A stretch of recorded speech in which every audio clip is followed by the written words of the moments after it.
Mikir. Ada orang sakit hati, ada orang yang tidak dapat tempat, ada orang yang terpinggirkan, ada orang yang tidak dapat bagian, ada orang yang dibayar. Jangan lupa, ada yang memelihara kok ini. Ada yang memelihara. Contoh, hoax. Asal kata hoax itu adalah hokus.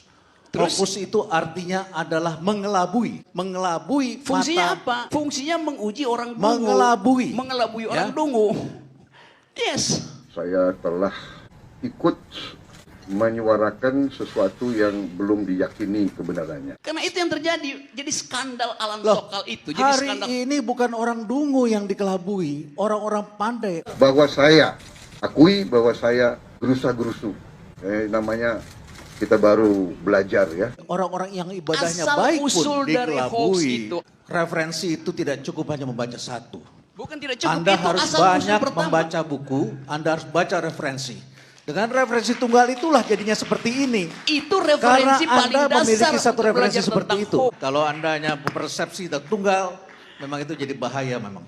Kita tidak memahami itu, mungkin juga bahasa Inggrisnya kacau. Ya, kalau kita baca benar-benar kita buka ini, makanya jangan buka Google bahasa Indonesia.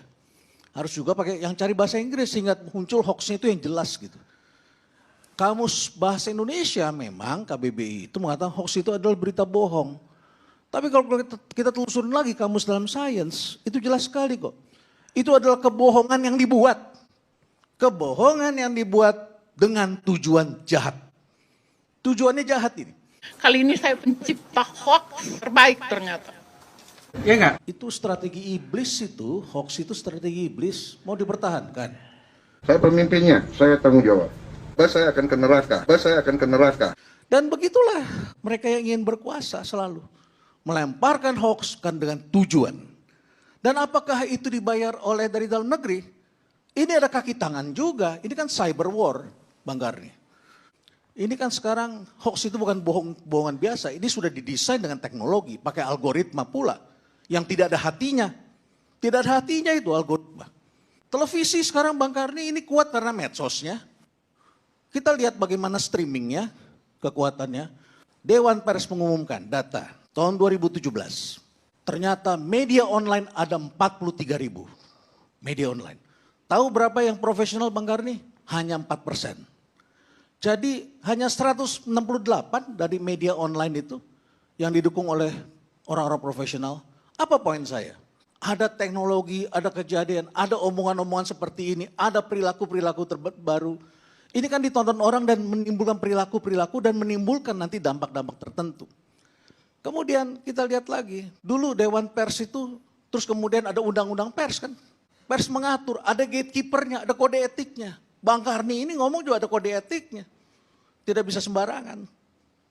Kita semua tahu ada caranya. Tapi kan sekarang dengan kebebasan. Ketika kebebasan terjadi, bandulnya, ini kan kebebasan seperti apa yang kita inginkan. Tentu harus dengan tanggung jawab. Kita punya Pancasila.